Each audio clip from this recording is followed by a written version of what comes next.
And the method.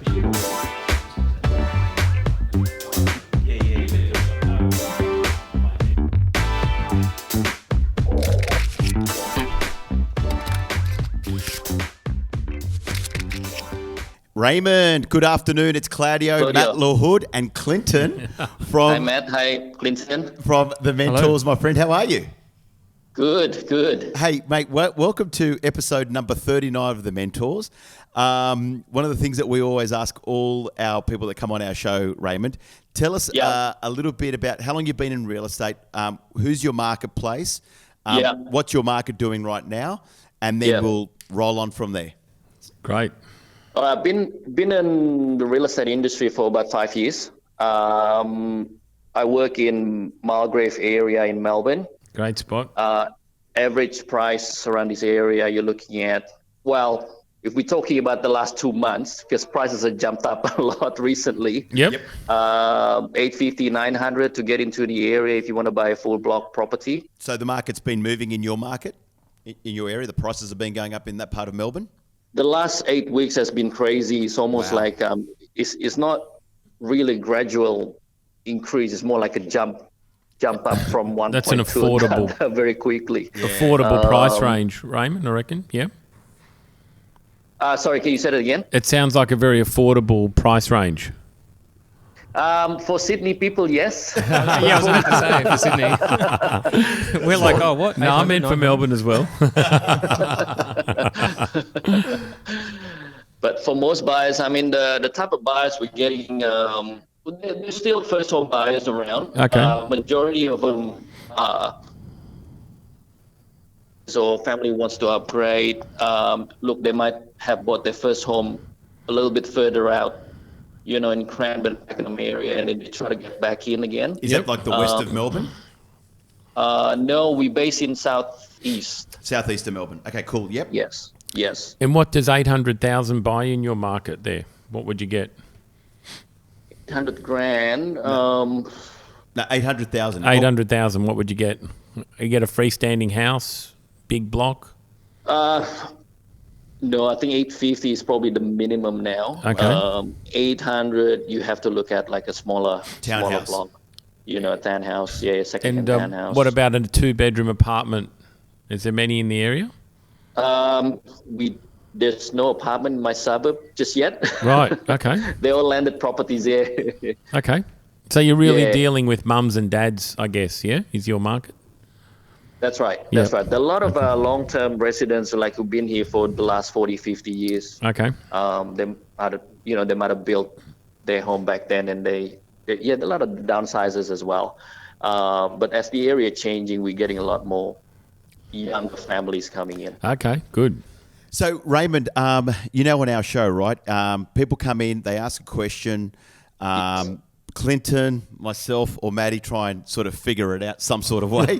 It may not always be the right answer, but we'll certainly give it a crack. Yeah. So give us your question, my friend. All right. I'm at the stage where, look, business picking up, which is a good thing. I'm not complaining. But it's always, look, this year has been rollercoaster, right? Yep. Especially for, I don't know, everyone else, but for me, definitely. The last few months, business picked up a lot in terms of like number of listings. But this always been my challenge, right? Which is every time I got a lot of listings, my prospecting side of things is suffering. Simply because I just have too many things happening at one go. Like, how do you, I don't know, how do you manage the consistency of making calls, appointments? Like sometimes I knock off like 7, 8 o'clock at night.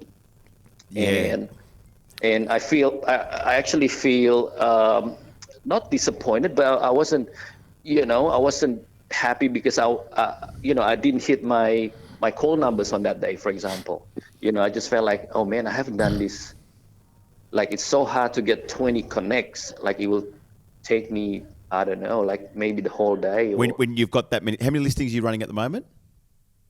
At present time, I've got 7 listings. Go. Okay. And I've got 3 coming up in the next 2 weeks. So let's get the expert who is great at sort of managing time, or the way to look at it in structure of your business.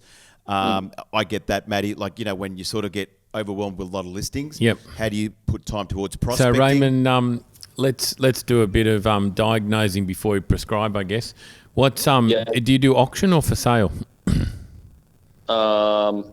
Majority of them are auctions. Well, that's good, because that's one thing I was going to ask you is, that should allow you to bulk your time with open houses and controlled inspections and a set week. I'm guessing if you had 7 or 8 auctions, you exactly know what time they're going to open, so you've got set opens. The next thing you've got to do is grab your diary, and you've got to put appointments in that are actually talking to past clients and past prospects. You've actually got to put them in as appointments. Because I'll bet you don't miss your listing presentations, do you?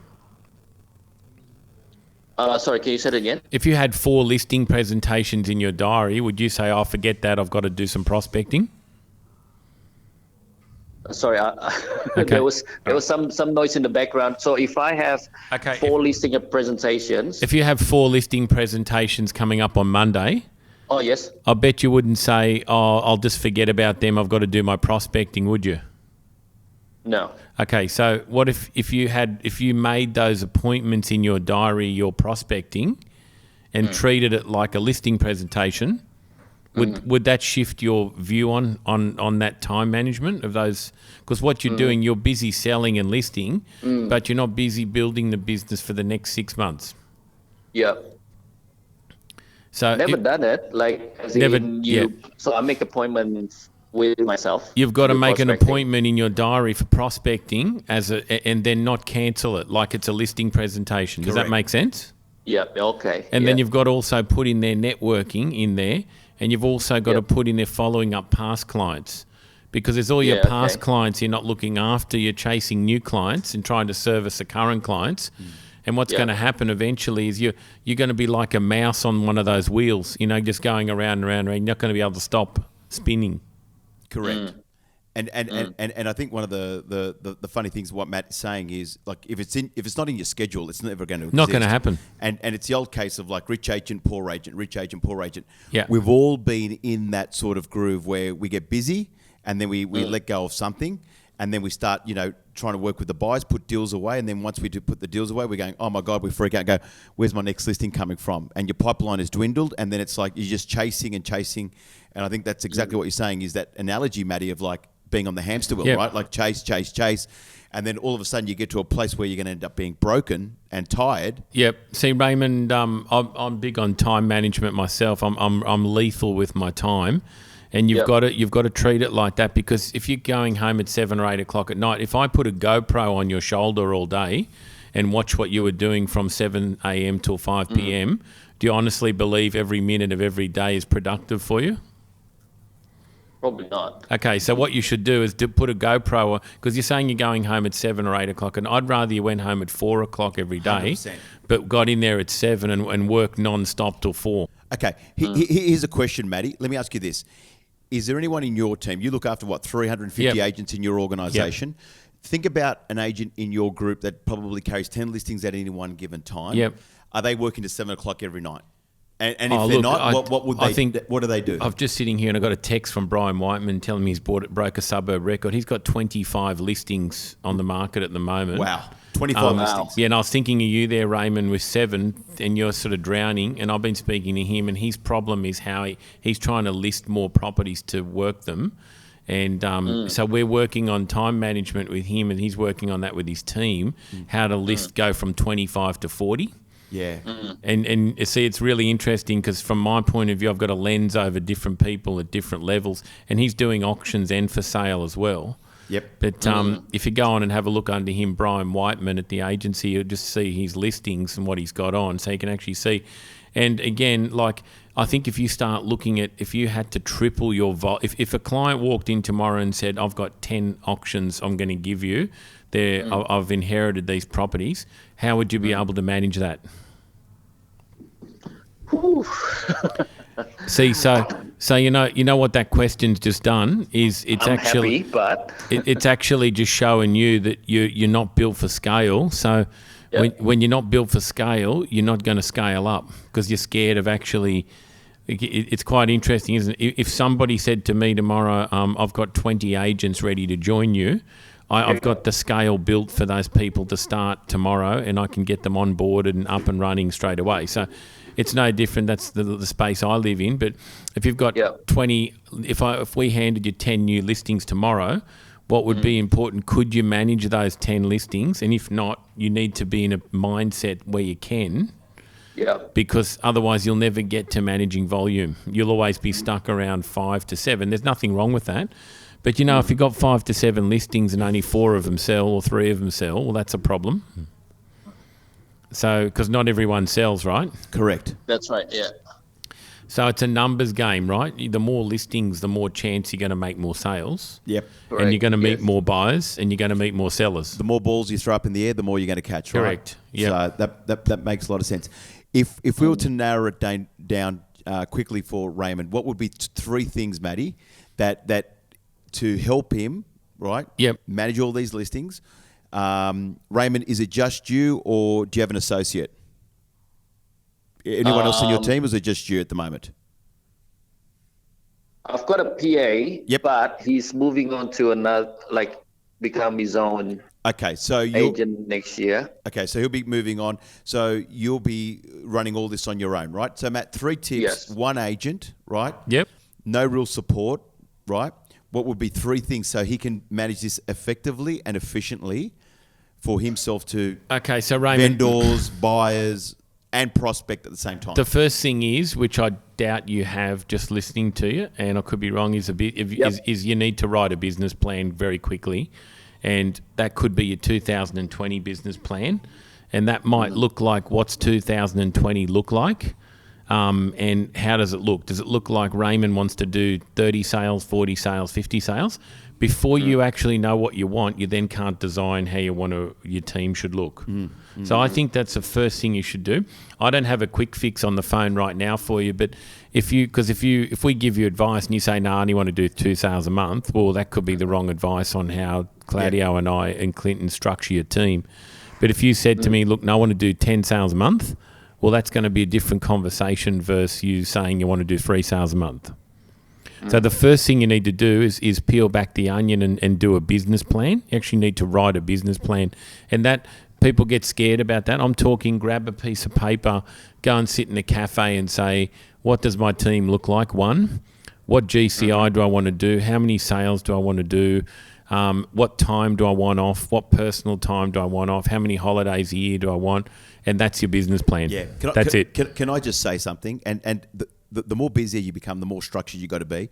I think there's 2 things. Either the business fits around you or you fit around the business. I don't know about you, Matty, but I like the business to fit around me. Absolutely. So I want to know what time I'm picking up my kids. When Absolutely, it has to be. What time I want to be home by, etc. So I think we've all got choices, but it's how you design those choices and then how you have that discipline to run your business. Totally agree with you. I think, too many people in the real estate industry, they fit around their business. Then they're wondering why they're tired, why they're broken, why they're not happy. Relationships are broken. Yeah, why they've lost a fire in the belly, right? To me, it's like figure out. Like we've got so much technology today, right?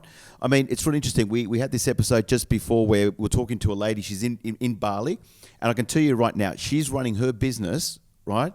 Having her life fit around the business, not the business fit around her. Yeah, that's really so good. So that's what we've got to be looking at. And I think a couple of key points, Raymond, is definitely the more listings you get, the more structured you got to become.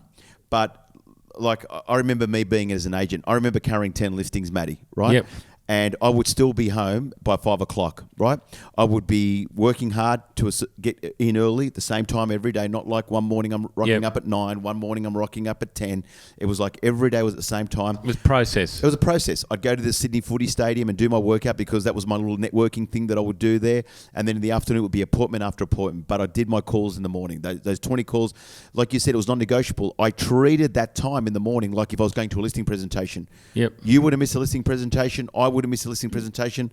And I certainly hope you wouldn't miss a listing presentation, Raymond. So, Raymond, there's 2 things that jump into my mind straight away. If you have any doubt that you need process, you've flown on a plane before?